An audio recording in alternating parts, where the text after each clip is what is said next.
अबे किधर है बे? घर। चिरकुट का पूरा पानी बतख गटक जाता है। बवाल चीज है बे। ये दोनों बरमुंडा के टापू पे आ टपके होते हैं। ये फंस गया सी है। और ये दोनों इस अकेले बचे नारियल को खाने में लगे होते हैं। अब मिलता ही नहीं है, पता नहीं कहाँ है। मेरे पास एक मस्त प्लान। मैं तो तेरे को हरामी समझता था, तो राम निकला रे। पर साला ये चिरकुट इस नारियल को अकेला ही दबा लेता है। अच्छा बेटे, तभी बतख भूखे पेट के लिए मछली मारने आता है आज कमाएगा तो कल बैठकर खाएगा। और अपनी टोपी नीचे गिराकर चिरकुट को फिशिंग हुक पे बिठा लेता है। नहीं सारुण के यहाँ कुछ तो गड़बड़ है। आजा। हैकर है भाई, हैकर है। साला ये चिरकुट को छुतिया बनाकर ढेर सारी मछली मारने लगता है। देख रहा है बिनो। ये देख चिरकुट अपनी जान बचाकर निकल लेता है। तभी ये दोनों भुक्खड़ 50-60 किलो मछली पेल जाते हैं। बहुत मजा आ रहा है यहाँ पे। कुछ ही देर में इन दोनों को वहाँ एक शिप दिखाई दे जाती है। आ गई माल आ गया। तभी ये दोनों टापू की ऐसी तैसी करके निकल लेते हैं। हे प्रभु। अबे किधर है बे? चैन दोस्तों। चूहे के साथ मकड़ी ठंड में रजाई गर्म कर रही है। अच्छा। ये देख बिल्ला छाता डाल डाल के मकड़ी का मारने जाता है। ऐसी क्या चीज है जो बच्चों को डरा रही है? हमें शेर को डरा के दिखा। तभी मकड़ी इसको दौड़ा लेती है और कमोड़ के अंदर से अपने पूरे खानदान को बुला लाती है। रोम भाइयों। चलो ये सारे मिलकर बिल्ले के घर पे धाबा बोल देते हैं। कुछ चले तो। तभी शेरू के साथ बिल्ला मकड़ियों से एक एक हाथ करने जाता है और मकड़ियां तो इसका हाथ ही गायब कर देती हैं। ये देख शेरू बिल्ले को बचा के जाने लगता है। तभी सारी मकड़ियां मिलकर इन दोनों को अपनी जाल में लपेट लेती हैं। आजा। इतने में चूहे के अंदर दुर्गेश नाई का भूत आ जाता है दुर्गेश नाई। और ये अपने उस्तरे से दोनों की काट के बचा लेता है। बच गया साला। तभी मकड़ी अपने पंटर लोग को बुला लेती है हाँ भाई सुन ना, सामान लेके पहुँच और बंदे लोग को भी कॉल कर दे। और इनके घर पे हमला कर देती है। तभी वहाँ बारिश होने लगती है और लोहा उठाते ही सारी मकड़ियाँ झन्ना जाती हैं। हे प्रभु। और मैं आसमान की ऊंचाइयों में बहुत ऊंचे। मंगरू गबरू को सीढ़ी घुमाने को बोलता है, चैन दोस्तों। पर साला ये कुछ ज्यादा ही घुमा देता है। पानी नहीं मिलता। घर। इस बार गबरू उड़ के शहद लेने का सोचता है। ये क्या होगा? अरे रुक जा के नागमणि लेके जाएगा पूरी। ये 200-300 टन का गबरू बेचारा मंगरू का मार के रखा होता है। हैकर है भाई, हैकर है। तभी गबरू रस्सी से चल के शहद लेने जाता है। बवाल चीज है बे। इस बार मंगरू भी उसी तार से शहद लेने जाता है।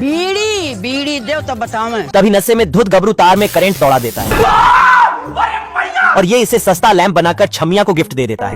वाह क्या लड़का है, वेरी हैंडसम बॉय। तभी ये दोनों छमिया को भी अपने टीम में शामिल कर लेते हैं। पर ये दोनों तो अकेले ही शहद गटक जाते थे। ये देख मंगरू एक बिहारी 100 पे भारी बोलते हुए अकेला ही चला जाता है। तभी सारी मक्खियाँ मिलके इसका थोबड़ा सुझा देती हैं।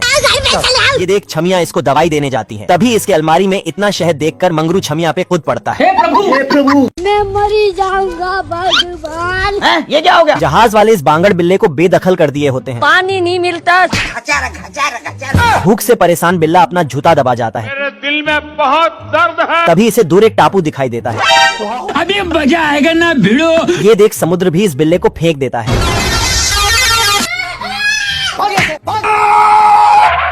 आज मैं मर गया भैया। मेरे साथ अन्याय हुआ है। टापू पे आते ही बांगड़ बिल्ला कछुए पे मिर्च मसाला डाल के पेलने वाला था। घर। बवाल चीज है बे। खत्म हो गया भैया मैटर। इतने में परदेसी चूहा टापू पे घूम रहा था। रोम भाइयों, सिस्टम पार देंगे। आजा। आज तो मजा आने वाला है। ये देख हरामी बिल्ला इसे रेस्टोरेंट समझ लेता है ये क्या है? बाल बच गया रे देवा। और इसका चूहा फ्राई बनाने लगता है। ये कैसे हो गया है? भाई आज ऑमलेट नहीं बनाऊंगा, आज तेल का ऑमलेट बनाऊंगा। तभी चूहा बांगड़ बिल्ले का थोबड़ा काला कर देता है। हे प्रभु। बाप रे। तेरी बहन ब्याह करवा का। बिल्ला मंगरू के बच्चों से परेशान हो गया था। मंगरू का एक अंडा लुढ़कते हुए चूहे के पास आ जाता है।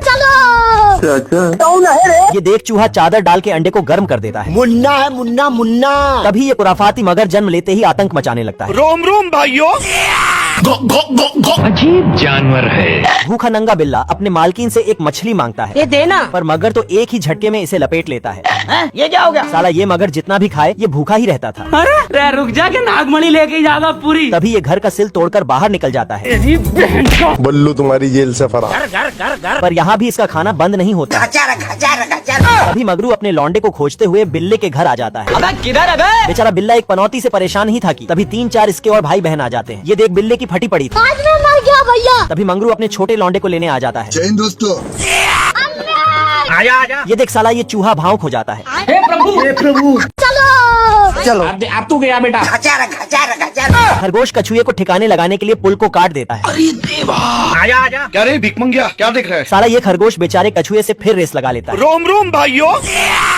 तभी कछुआ अपनी पूर्वजों के दिखाए रास्ते पे चला जाता है और रेस जीतने के लिए पास के सभी कछुओं को बता देता है। हाँ भाई सुनना, संभाल लेके पहुँच और बंदे लोग को भी कॉल कर दे। तभी सबसे पास वाला कछुआ अपना काम शुरू कर देता है। नहीं सारुण के यहाँ कुछ तो गड़बड़ है। इधर ये खरगोश कछुए को अपने से इतना आगे देख के सदमे में था। ऐसा कैसे हो सकता है? हमारे यहाँ ऐसा ही होता है। अरे दादा रे। तभी ये खरगोश इसका खोल उड़ा के चल देता है, पर कुछ ही दूरी पे दूसरा कछुआ इससे पहले आगे आ गया होता है।